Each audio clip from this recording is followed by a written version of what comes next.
Is that primarily a question of funding? As in, if the money is in the US, people put up with a lot of other things. But then if the funding improves in Europe, that gives people more Yeah. option to be more opinionated? I think that what we see is a talent flight and a shift in our businesses when they get to a certain point.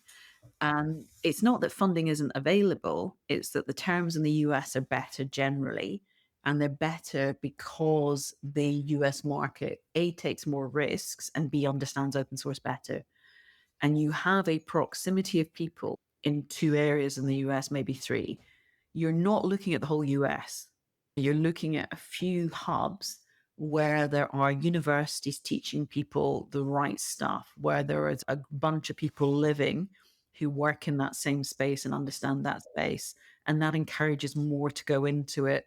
We did a report 2 years ago where we actually interviewed a lot of people in the Bay Area, a lot of them expats, about why they'd gone there. So, though he's not British, we spoke to Solomon at Docker.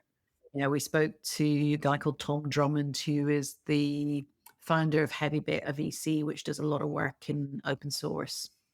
And what they said is you have this, it's almost like a magnet that draws people to that area because it's willing to take risks. It expects failure. Failure is a big taboo here in the UK. If you haven't failed as a founder, they think you haven't lived, right? You haven't learned. So there's a cultural shift. There's a number of vectors or things that bring these people together in that space. But funding is critical, and it's not just the availability, it's the terms on which you get it.